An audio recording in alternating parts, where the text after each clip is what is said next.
আল্লাহ তাআলা যেন বললেন, রমজানের এক একটা মুহূর্ত আমি স্বর্ণের দামে না, রূপের দামে না, মণি মুক্তার দামে না, বরং আসমান জমিনটাকে যদি 100 দাম ধরো, আসমান জমিন পুরা সৃষ্টির সেটার যেই দাম আসবে, আল্লাহ বলে তার চাইতে কোটি গুণ বেশি দামে আমি রমজানের এক এক মুহূর্ত তোমাকে দিলাম।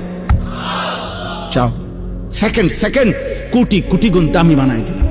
1/70, এটাও বলছি প্রাথমিক, এটা বলছি স্বাভাবিক হিসাব, 1/70, কিন্তু মূলত হইল আল্লাহ তাআলা এই 70 লেখবার আগেও ফেরেশতাদের আল্লাহকে জিজ্ঞেস করে, আল্লাহ আপনার বান্দার রমজানের এই নেকিটা 70 লিখতাম নি।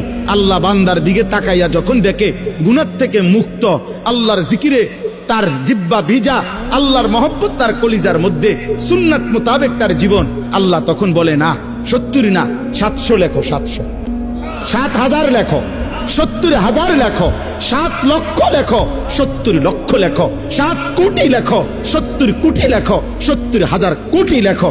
এক সেজদা, এক সেজদা, একবার সুবহানাল্লাহ বললে আল্লাহ বলে লেখো 70,000 কোটি সুবহানাল্লাহ লেখো।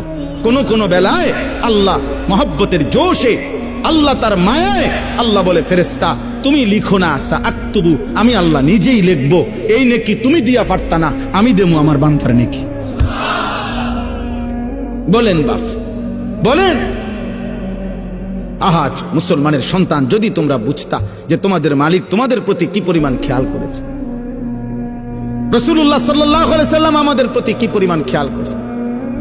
আর দুর্ভাগ্য হলো আমরা যারা আমাদেরকে 24 ঘন্টা ধ্বংস করে দেওয়ার জন্য লিপ্ত, সেই ইহুদি, সেই খ্রিস্টান, সেই নাস্তিক, সেই মুরতাদ, সেই বেঈমান, তোমরা যুবক তাকাইয়েই আছো তাদের দিকে।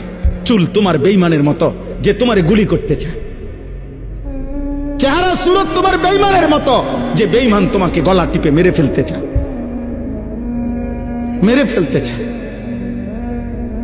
বলেন, পৃথিবীর একটা বেঈমান, ইউরোপের একটা দেশ, কোন দেশ কিংবা দেশের কোন প্রেসিডেন্ট কিংবা কোন দেশের কোন মানবতাবাদী কোন ব্যক্তি আজ পর্যন্ত বলেছে কিনা যে মুসলমানকে আমি কলিজা দিয়া ভালোবাসি?